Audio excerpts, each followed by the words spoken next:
안녕하세요. 예, 안녕하세요. 저희 한화 예배 오신 여러분도 환영합니다. 오늘이 예, 이제 벌써 11월 13일인데 저희가 사실 이 방송을 좀 일찍 찍고 있습니다. 왜 그런가 하면은 예, 오는 주간에 저희가 오하이오 스테이 유니버시티 그러니까 11월 7일인가요? 7일 그 월요일부터 한 8일 정도 주일을 끼워 가지고 오하이오 스테이 유니버시티 그 콜럼버스 오하이오에 OSU라고 있는 하죠. 그 예, 학교에 가가지고 저희들이 단기 이제 선교 사역을 할 예정입니다. 그래서 저희 예. 미드웨스트 인터내셔널 팀 형제자매들 중에서 좀 젊고 아이도 없고 그리고 그래서 오기가 리모트 쉽고, 그리고 예, 이제 재택근무가 가능한 그런 예, 형제자매들 한 뭐 15명 정도 예, 같이 갈 계획인데 참 이 너무 감사하고 저희 OSU는 벌써 도메스틱 우리 미국 학생들을 상대하는 사역은 저희 교회에서 이미 1년 전에 시작을 해서 아주 잘 되고 있습니다. 근데 이제 또 국제 학생들, 특히 중국 학생들, 인도 학생들 이런 예, 학생들을 상대로 저희들 복음을 전하는 그런 기회를 가질 수 있으면 참 감사하게 해서 그래서 예. 이런 선교 여행을 시작하고 또 저희가 팀을 보낼 수 있으면 얼마나 감사할까 그렇게 기도하는 주 안에 있습니다. 그런데 그곳에서 만난 목사님이 한 분 계십니다. 유학생 사역을 지금 40년 넘게 한 미국 목사님이신데요. 성함이 리치 맨돌라 맨돌라 목사님 맨돌라 목사님 되시겠고요. 리치 맨돌라 예. 그래서 정말 여러 교회와 파트너 하시면서 그런 국제 교환 학생들을 위해서 너무나도 봉사하시고 그다음에 hospitality 집에 초청해 가지고 먹이고 그다음에 또 너무나 성경 공부 가르치시고 열심히 섬기시는 일을 지난 40년 동안 했다고 합니다. 그래서 International Friendship Incorporated 그래서 예, IFI라고 IFI 하죠.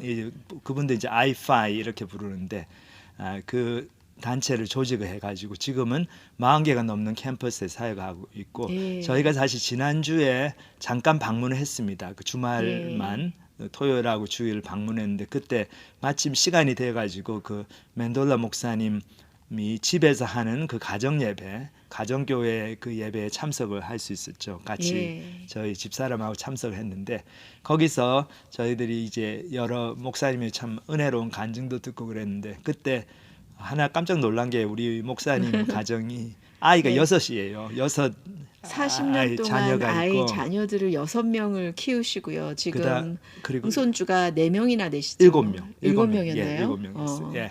근데 그래서 이제 그 가정교회 그 예배를 드리고 거기서 또 같이 파틀락으로 저녁을 먹고 이제 여러 가지 얘기를 나누고 그러는데 제가 이제 바로 이제 집으로 돌아오기 직전에 목사님한테 예. 여기 집이 근데 이렇게 큰데 목사님과 사모님 두 분이서 계시니까 이제 아이들 다 크고 좀 치우기 힘드시겠어요. 또 이렇게 사람들이 많이 왔다 갔다 하니까 지저분해지고 예. 그러는데 그때 이제 목사님이 딱 그 얘기를 하시는 거예요.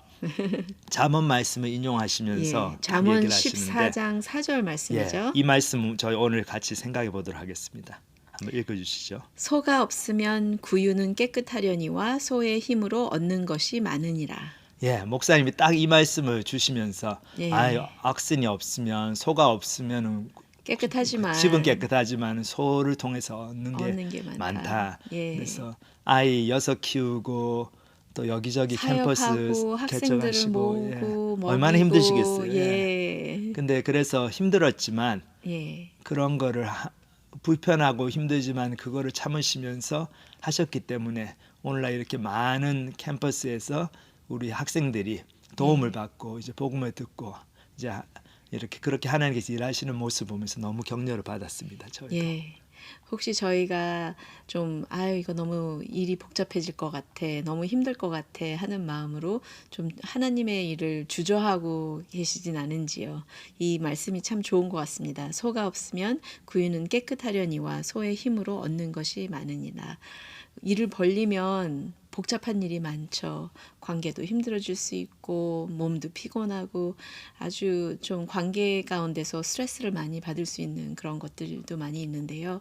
하지만 우리가 주님의 일을 애쓰려고 하다 보면 이 구유가 너무나 더러워지고 지금 해야 될 일이 너무 많아지지만 참 소의 힘으로 얻는 것이 많은 그게 참 사역을 잘 표현하는 말씀 같습니다. 제가 아는 어떤 분은 그 집을 너무나 깨끗하게 치우시고 깨끗하게 해놓고 사시는데 그건 너무 좋은데 집에 아무도 손님을 못 받아요. 그러니까 집이 깨끗하게 깨끗해야 유지해야 되니까. 되니까. 그러니까 손님도 못 받고 뭐 성경부도 하면 안 되고 뭐 집에 하여튼 오면 안 돼 아무도. 좀 그러니까 안타깝죠. 집이 예. 깨끗하면 뭐 하겠습니까? 하나님의 구원 사역이 일어나지 않는데 그거는 저희들이 하나님 앞에서 바르게 사는 태도가 아닌 것 같습니다. 네, 오늘은 저희들 여기서 마치고 찬양 한 곡 듣고 부르고 오늘 오래간만에 또 새별 형제님 나오셔서 요한복음 8장 그 뒷부분을 하나님 말씀 전해 주시겠습니다. 감사합니다.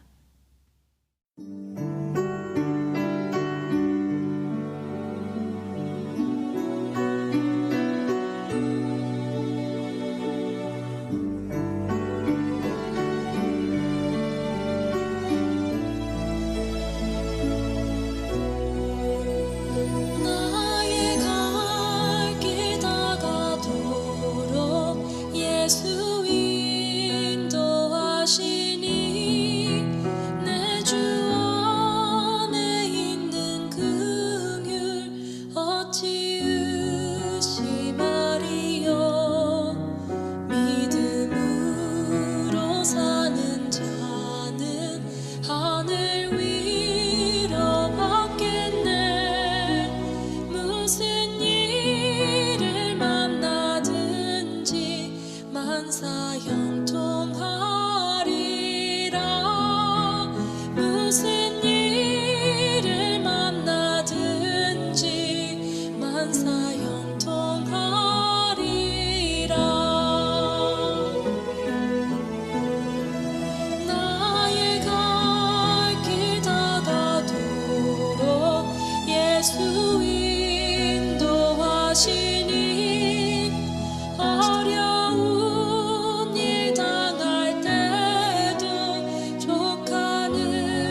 안녕하세요. 그레이스포인트 교회 온라인 예배에 오신 여러분을 환영합니다. 저는 저희 교회대학부에서 섬기고 있는 김새별입니다.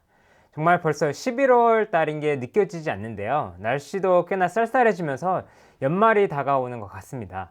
저도 11월 추수감사절이 다가와져서 제가 지난 주말에 어스틴 교회 형제들과 함께 그 어스틴 근처에서 지난 한 해 동안 하나님께서 제 삶을 어떻게 인도하셨는지 묵상하는 시간을 가졌는데요. 특히나 개인적으로는 지난 한 해가 참 버클리에서 오스틴으로 이사하면서 참 제에게는 그 지난 14년을 돌아보는 계기였는데요. 지금까지 제 삶에서 역사하신 이 하나님께서 제 삶에 계속 역사하신다는 것을 다시 한번 깨닫으면서 정말 개인적으로 하나님에 대한 믿음이 완고해지는 그런 시간이었습니다. 보통 연말이 되면은 사람들 만나랴, 연말 정산하랴, 일 끝내랴, 바쁘신 건 알지만 우리 하나부 가족 여러분들도 바쁘신 와중에도 하나님께서 지난 한 해 우리의 삶을 어떻게 인도해 주셨는지 생각해보는 시간을 가지는 것을 추천해드리고 싶습니다. 저희가 요한복음을 계속 공부하고 있는데요. 지난주에는 영재 형제가 요한복음 8장 1절부터 11절에서 바리새인이 간음하다 현장에서 잡힌 여자를 예수님께 데려왔을 때 예수님께서 그녀에게 꾸짖으시지 않고 은혜를 베푸신 모습을 같이 보았습니다. 이는 예수님께서 그녀의 죄를 심각하게 여기지 않기 때문이 아니라 예수님께서 결국 그녀의 죄 그리고 모든 인류의 죄를 위해서 형벌을 대신 받았기 때문에 은혜를 베푸실 수 있으신 것입니다. 그리고 바리새인들이 율법을 지키면서 자신들 마음의 참된 모습을 보지 못하였기에 교만해졌던 그 바리새인들의 모습을 보면서 경고의 말씀을 한번 전해 주셨는데요. 자, 오늘 저희는 그 예수님과 바리새인들 간의 그 대화를 보면서 예수님이 누구이신지 같이 한번 살펴보겠습니다. 특히 오늘 말씀 중 눈여겨보실 것은 오늘 본문 말씀 중에 많은 이분법, 그러니까 즉 반대되는 두 가지로 나누어서 이렇게 요점을 알려주는 그런 법이 있는데요. 그것을 한번 보시고 또 예수님께서 어떻게 이 요점을 설명해 주시는지 잘 보실 수 있고요. 또한 이쯤 되면은 그 바리새인들이 정말로 예수님을 끌어내리려고 많은 노력을 하는데요. 그래서 이 대화가 거의 힘겨루기처럼 들리는데, 자, 그럼 본문 속으로 같이 들어가면서 같이 살펴보겠습니다. 12절부터 읽어보겠습니다. 예수께서 또 말씀하여 이르시되 나는 세상의 빛이시니 나를 따르는 자는 어둠에 다니지 아니하고 생명의 빛을 얻으리라. 자, 영재 형제가 저번 주에도 잠깐 설명을 했는데요. 성경을 보면 최초의 사본에는 요한복음 7장 53절부터 8장 11절이 없다는 문구를 보실 수 있습니다. 이 학자들이 판단하기에 이 부분은 아마 사도 요한이 쓰지 않았을 가능성이 크다라고 이렇게 봅니다. 하지만 사도 요한이 쓰지 않았더라도 예수님의 그 12사도들에게 인정받는 내용이미에 의심의 여지가 없고 또 신약에 포함될 만한 충분한 근거가 있기 때문에 이렇게 여기에 말씀이 있는 건데요. 그렇기 때문에 한마디로 이 요한복음 8장 12절의 구절은 실제로 예수님께서 예루살렘의 그 초막절에 참석하신 요한복음 7장 끝에서 이어지는 말씀이기에 요한복음 8장 12절의 예수님의 말씀을 잘 이해하려면 이 예수님께서 계셨던 초막절의 배경을 좀 더 이해해야 하는데요. 자, 초막절은 하나님께서 이스라엘 백성들을 애굽에서 구원하시고 나서 광야에서의 그 40년 동안의 그 여정 동안 하나님께서 광야에서 물을 주시고 그들을 밤에 인도할 빛을 주시고 그리고 하나님께서 장막에서 그 이스라엘 백성들과 함께 임재하셨던 것, 이 세 가지의 테마의 의미를 기념하는 그 7일 동안의 아주 기쁜 축제입니다. 그래서 하나님께서 장막에서 이스라엘 백성들과 함께 계셨기에 장막절이라고도 불리는데요. 이 7일 동안의 그 축제 일부로서 몇 가지의 의식을 하는데요. 그 중에 한 가지는 그 첫 번째 테마, 즉 하나님께서 광야에서 이스라엘 백성들에게 물을 주신 것을 기념하기 위해서 7일 동안 매일같이 제사장이 실로암이라는 우물가에 가서 물을 떠서 성전으로 가져오는 행진을 합니다. 이 행진을 하면서 구약에 나오는 여호와여 우리를 구원하소서, 아니면은 기쁨으로 구원의 우물들에서 물을 그리우로다 라는 구절들을 외쳤다라고 합니다. 이렇게 외치면서 하나님께서 과거에 행하셨던 일을 기억할 뿐만 아니라 미래에 하나님께서 예언하신 구세주를 기다리는 소망을 표현하는 건데요. 그리고 요한복음 7장 37절 39절에서 예수님께서 이 배경을 삼아서 이러한 초막절 마지막 날에 예수님께서 서서 외쳐 이르시되 누구든지 목마르거든 내게로 와서 마시라. 나를 믿는 자는 성경의 이름과 같이 그 배에서 생수의 강이 흘러나오리라 하시니 라고 하셨습니다. 한마디로 예수님께서 사람들의 갈증을 풀어줄 수 있는 생명의 물을 주실 수 있는 것이라고 말씀을 하고 계시는 것입니다. 이제 오늘의 8장 12절 말씀으로 들어가면은 이 초막절의 두 번째 테마는 하나님께서 밤에 이스라엘 백성들을 인도하시는 불기둥을 주시는 것을 기억하는 것입니다. 그래서 이 축제 기간 동안 매일 밤 그 성전 안에 있는 이방인의 뜰이라는 그 곳에서 20m 정도 높이의 그 거대한 초 4개를 커서 성전 안이 환하게 밝히면서 하나님께서 사막에서 불기둥의 빛으로 이스라엘 백성들을 인도하신 것을 기념하고 계속해서 자신들을 빛으로 이끌어 주시기를 기도하는 건데요. 이게 예루살렘 전체에서 불이 켜진 그 성전을 볼 수 있을 정도로 크고 밝았다고 합니다.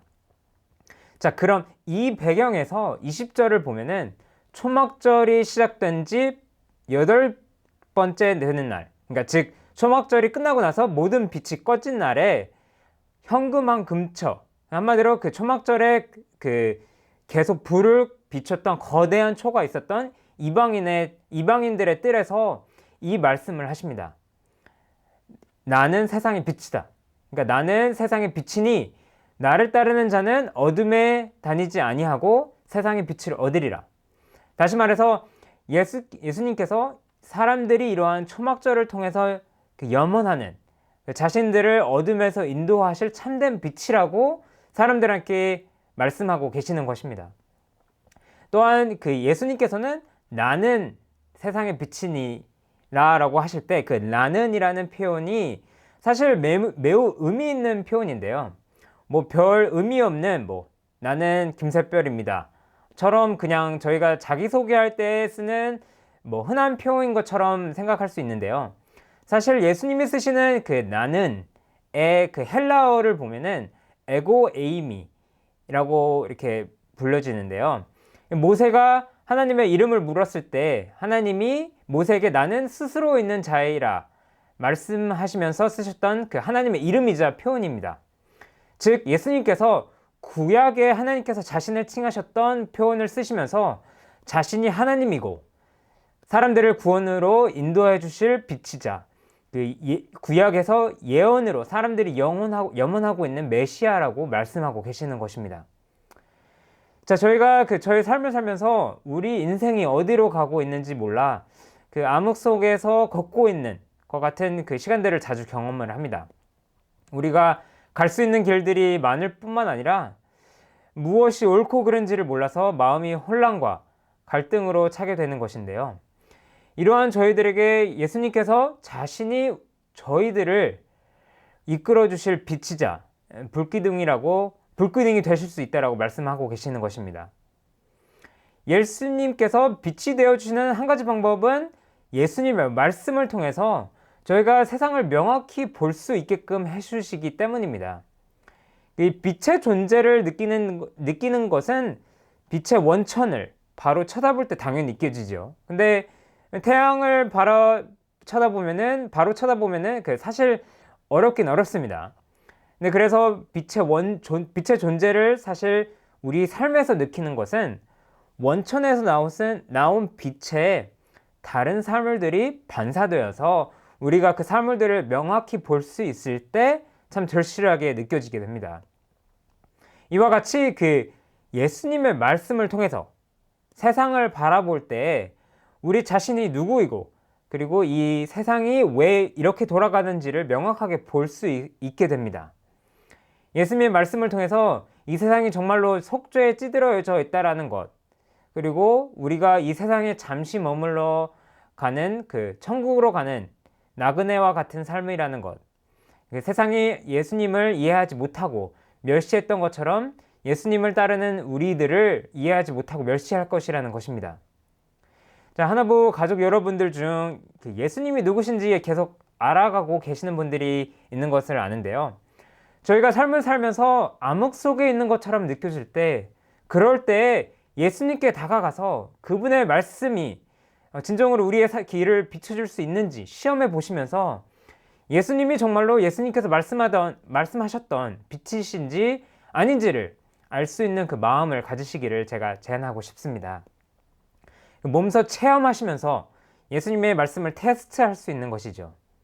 그리고 이미 예수님을 믿고 계시는 그 하나부 가족분들에게는 이 이스라엘 사람들이 불기둥이 이끄는 곳으로 어디든지 따라가야 했다라는 점을 말씀드리고 싶은데요.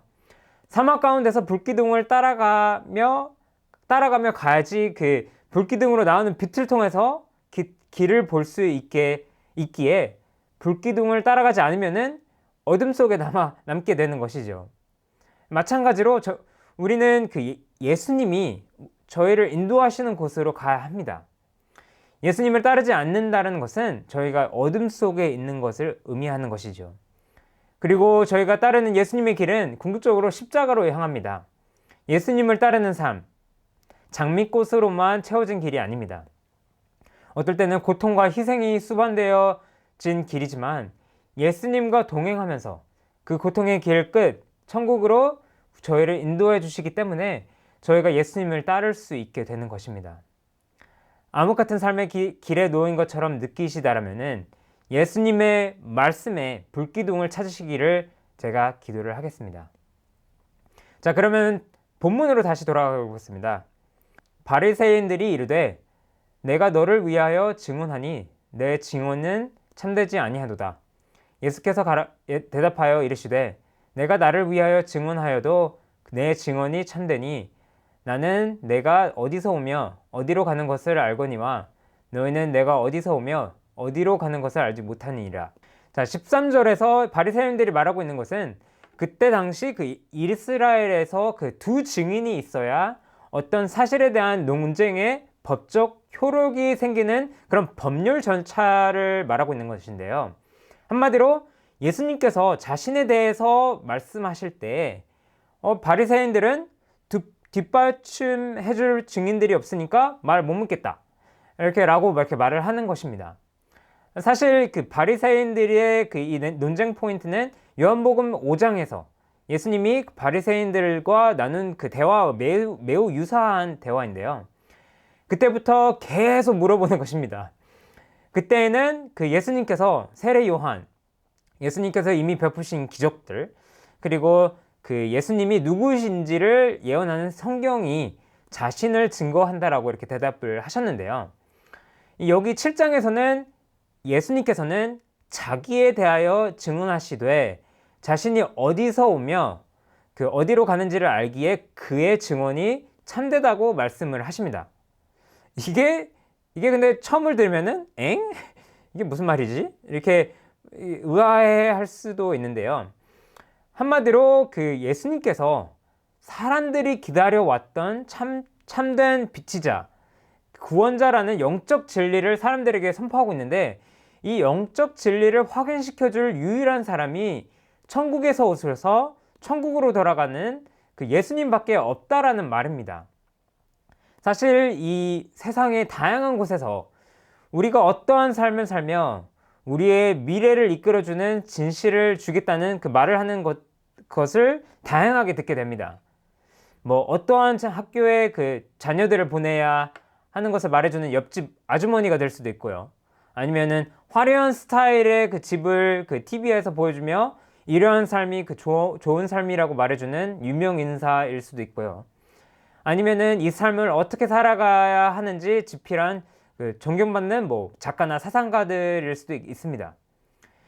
이러한 분들이 선한 의도를 가지고 어떠한 삶을 살아야 하는지 말할지는 몰라도 생명 자체가 어디서 왔고 어디로 가는지 아시는 예수님과는 비교할 수가 없는 것이지요. 시작과 끝을 알면은 이 중간에서 어떻게 살아야 하는지 알게 됩니다. 천국에서 오셔서 다시 천국으로 돌아가신 유일하신 분인 예수님이시기에 이 지상에서 어떠한 삶을 살아야 하는지 그런 그 궁극적인 진리를 예수님께서 주신다는 것을 확신할 수 있는 것입니다. 자, 그러면은 본문으로 다시 돌아가서 읽어보겠습니다. 15절을 보면은 너희는 육체를 따라 판단하나 나는 아무도 판단하지 아니하노라. 만일 내가 판단하여도 내 판단이 참되니 이는 내가 혼자 있는 것이 아니요 나를 보내신 이가 나와 함께 계심이라. 너희 율법에도 두 사람의 증언이 참되다 기록되었으니 내가 나를 위하여 증언하는 자가 되고 나를 보내신 아버지도 나를 위하여 증언하시니이다. 이에 그들이 묻되 내 아버지가 어디 있느냐? 예수께서 대답하시되 너희는 나를 알지 못하고 내 아버지도 알지 못하는도다. 나를 알았더라면은 내 아버지도 알았으리라. 자, 바리사인들은 그 성경에 나오는 예언들과 예수님께서 행하신 기적들을 보았음에도 불구하고 예수님을 참된 빛과 구주로 알아보는데 정말 어려움을 겪었습니다. 그리고 이 본문에서 예수님께서 말씀하시기를 그 이유가 바리새인들이 육체를 따라서 판단하기에 그들이 예수님을 알아보지 못했다라고 말씀을 하십니다. 사실 그 판단하는 틀이 올바르지 않으면은 좋은 증거가 있어도 제대로 된 평가를 하지 못하게 됩니다. 예수님께서 자신이 하늘나라에서 오셨다라는 영적인 진리에 대해서 이야기를 하고 계시는데요. 이 바리새인들은 예수님이 갈릴리 출신이고 아버지 없이 동정녀에서 나셨다라는 틀에 잡혀 있던 것입니다.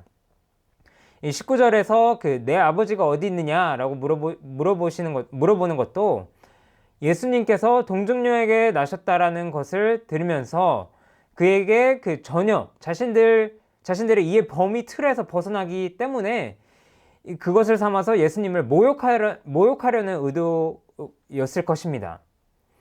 다시 말해서 예수님을 평가할 때 바리새인들이 가지고 있는 판단의 틀을 깨지 못하고 판단하는 틀을 고수하는 데 집착하였기 때문에 거기에서 빠져나올 수 없었던 것입니다.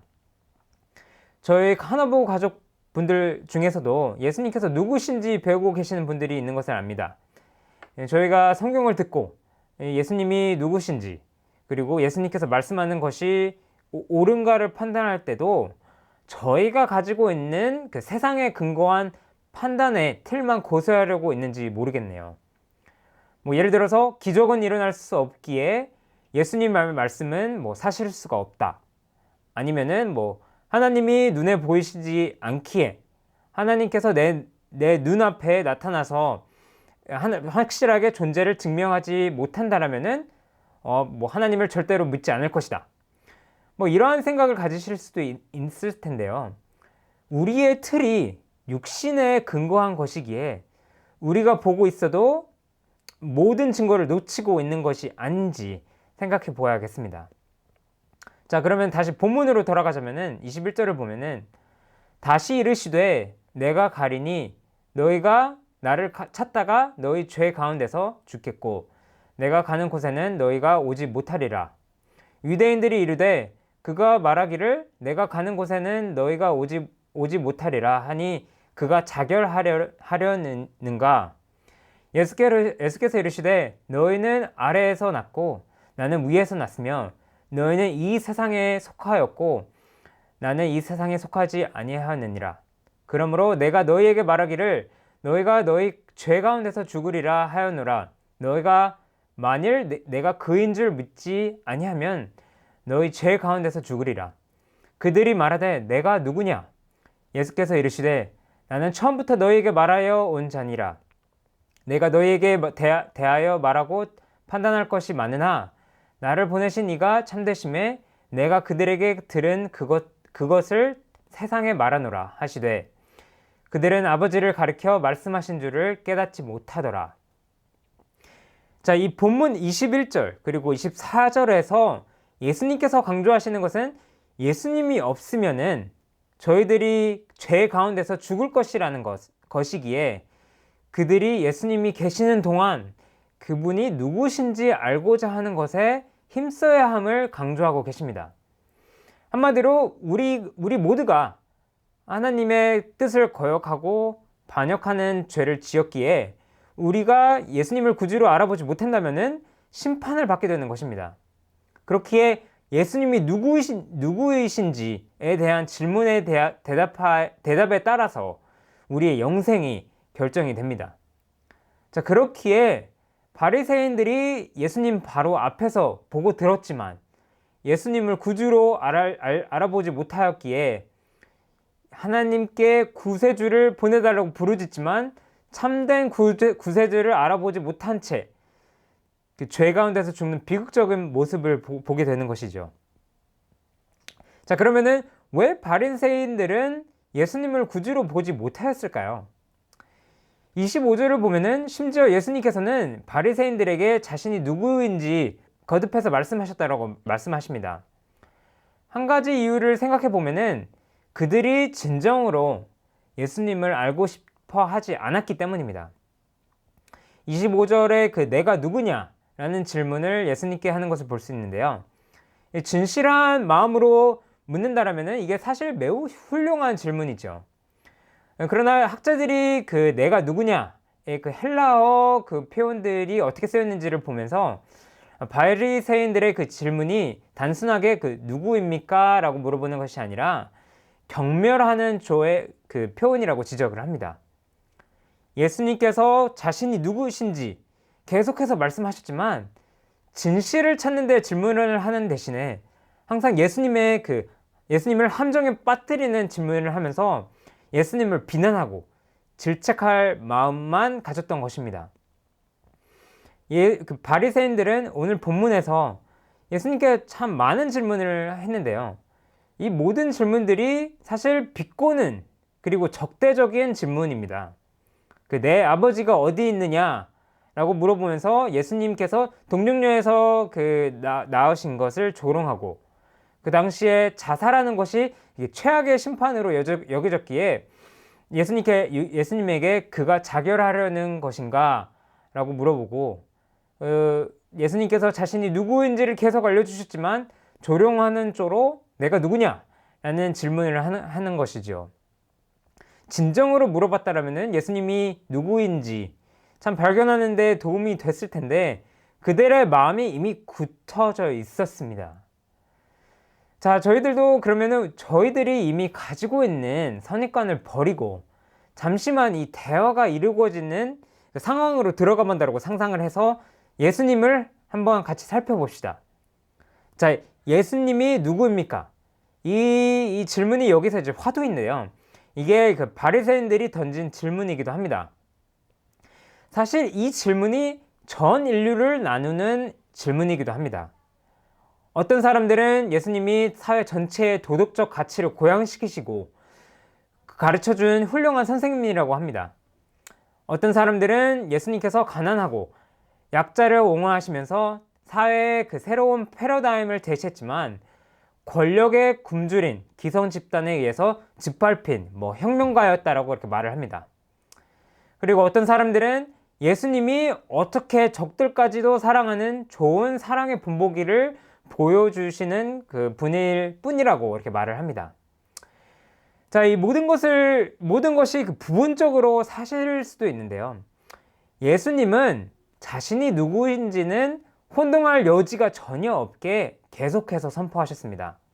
그것은 바로 자신이 육신으로 오신 하나님이시라는 것입니다. 예수님이 하나님이라고 말씀하는 구절들 몇 개를 볼 수 있는데요. 요한복음 10장 30절 나와 아버지는 하나이니라. 아니면 요한복음 8장 예수께서 이르시되 진실로 진실로 너희에게 이르노니 아브라함이 나기 전부터 내가 있느니라.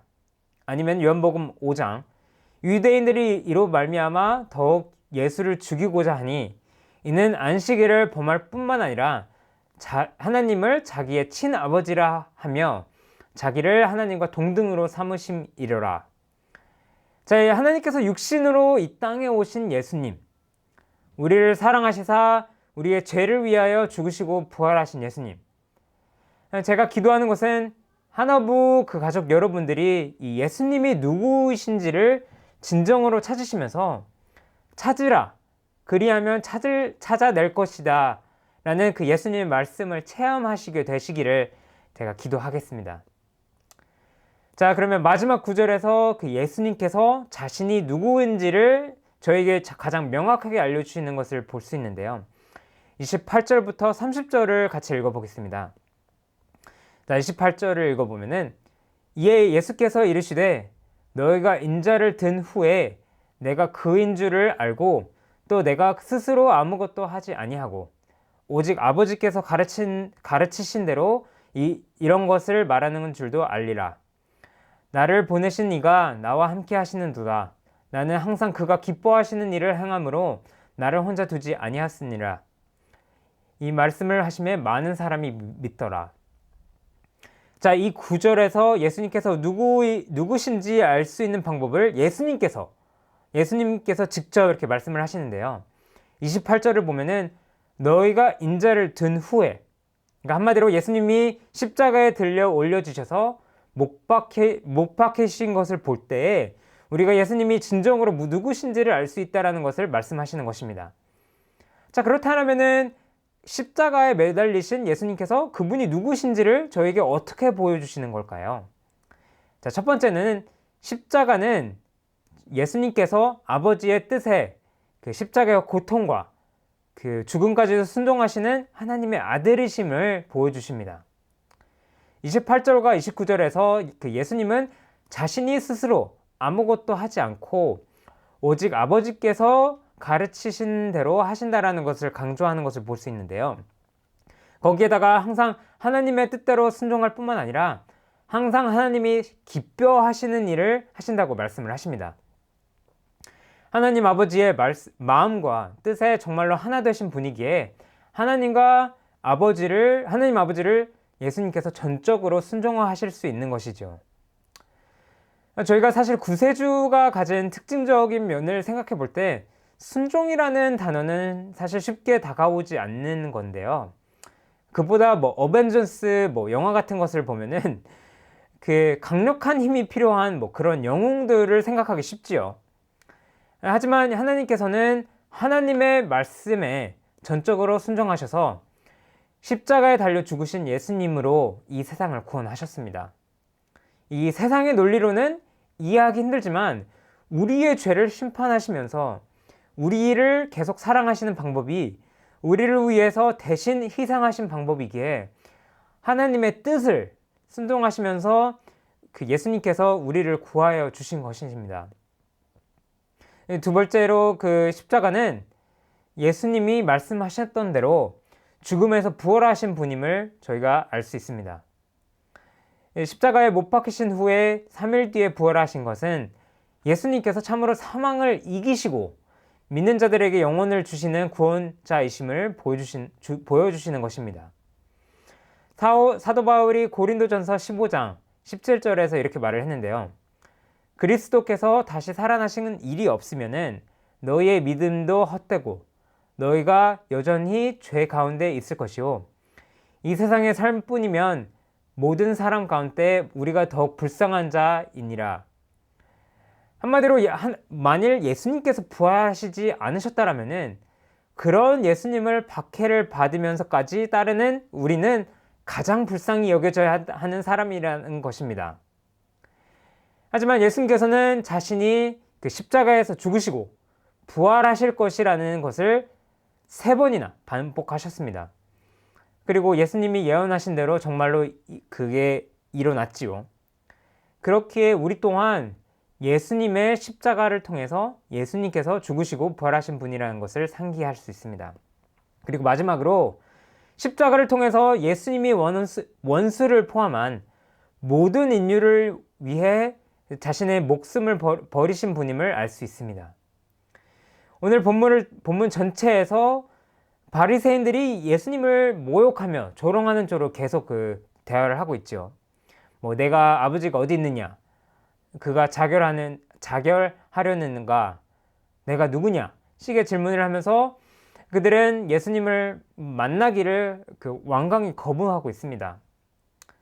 하지만 예수님은 그들과 계속 대화를 나누시면서 사실 그들이 완강히 거절하고 조롱하고 결국에는 채찍을 하며 침을 뱉고 결국에는 십자가에 못 박히게 했지만 모든 바리새인들과 원수들을 위해서 죽으시려 십자가를 향해 계속 걸으신 것입니다.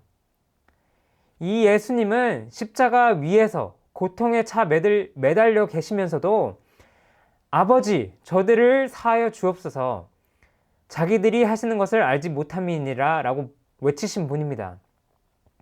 바로 이것이 우리 모두를 향한 예수님의 마음입니다. 우리가 예수님을 거부하고 조롱하는 삶을 살았지만 예수님께서는 우리를 위해서 십자가에서 죽으시고 이제 우리가 십자가에 계신 예수님을 바라보며 그분을 구주로 인정하시기를 기다리고 계신 것입니다. 30절에 이 말씀을 하심에 많은 사람이 믿더라 라고 하는데요. 자, 우리 하나부 가족 여러분들도 예수님께서 우리들의 죄를 위해서 구원하시기 위해서 내려오신 것을 믿고 따르시기를 제가 바라겠습니다. 제가 그러면은 기도로 오늘 예배를 마치겠습니다. 하나님 아버지, 오늘 이렇게 저희에게 말씀 주신 거 감사합니다. 저희가 삶을 살면서 암흑 속에서 걸어다니는 시간이 많이 있음을 고백합니다. 어디로 가는지 모르고 어떤 선택이 옳고 그름을 모르고 살아가고 있을 때 저희를 위해서 빛이 되어주신 거 감사합니다. 주님의 말씀을 통해서 우리가 누구인지 그리고 이 땅에서의 삶을 어떻게 살아갈지를 알아가면서 우리의 삶의 방향을 더욱 선명하게 알아가기를 기도합니다. 이번 주에도 주님의 말씀과 십자가에 매달려 죽으신 주님의 모습을 통해서 주님이 저희의 참된 구세주라는 것을 묵상하며 저희가 일주일 살아가기를 기도합니다. 자, 그러면 모든 것을 예수님의 이름으로 기도합니다. 아멘.